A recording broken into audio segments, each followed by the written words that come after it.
Hai guys, kembali lagi bersama saya dalam pembahasan yang menarik, yaitu tentang tindak tutur. Dan pembahasan kita yang pertama ialah pengertian tindak tutur, yang mana ini adalah upaya untuk mengekspresikan diri dengan melakukan tindakan melalui tuturan yang dihasilkan.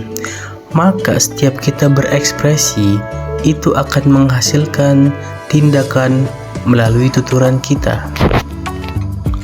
Setelah kita mengetahui apa itu tindak tutur, selanjutnya kita akan mengetahui itu konsep tindak tutur.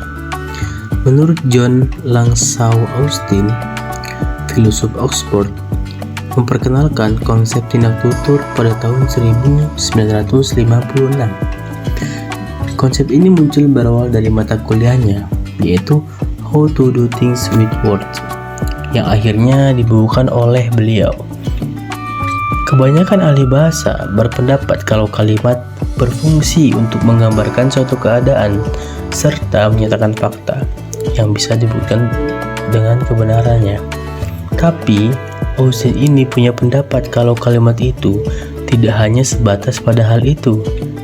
Akan tetapi, ketika orang menyatakan sesuatu, artinya orang tersebut juga telah melakukan sesuatu. Jadi ketika orang itu menyatakan sesuatu atau mengucapkan sesuatu, artinya orang itu juga telah melakukan sesuatu itu. Seperti contohnya yaitu, aku janji besok mau temenin kamu nonton. Nah, berarti jikalau kita memakai teorinya Austin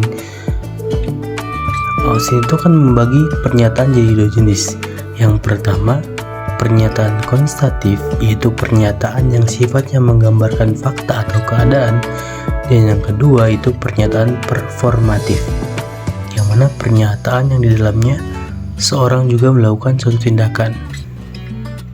Selain Austin, Charles pun juga pernah membahas tentang tindak tutur, yang mana membagi menjadi tiga. Yang pertama, tindak lokusi, yaitu tindakan yang dilakukan untuk komunikasi. Dan yang kedua, tindak ilokusi, yaitu tindakan yang melakukan sesuatu berdasarkan apa yang dituturkan. Dan yang ketiga, tindak perlokusi, yaitu apa yang kita hasilkan atau capai dengan mengatakan sesuatu. Untuk lebih jelasnya, mari kita lihat contoh berikut ini.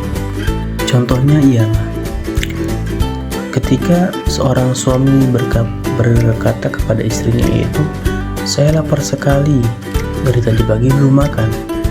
Maka jika kita lihat dari pernyataan Charles tadi yang membagi tindak tutur menjadi tiga, maka itu tindak lokusinya adalah tindakan mengucapkan tuturan tersebut, yaitu saya lapar sekali, dari tadi pagi belum makan. Dan yang kedua, tindak ilokusinya apa? Adalah menyuruh istrinya untuk menyiapkan makanan. Jadi perkataan suami tadi itu menyuruh istrinya untuk menyiapkan makanan.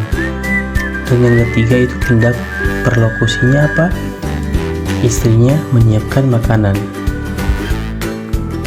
Kita masuk ke pembahasan selanjutnya, ialah macam-macam ilokusi. Jadi ilokusi ini dibagi lagi menjadi tiga. Yang pertama, ekspresif, yaitu tindak tutur yang dirasakan oleh penutur. Contohnya ialah, aku tidak akan memaafkanmu Kuli. Nah, jadi si penutur ini merasakan apa yang dituturkan.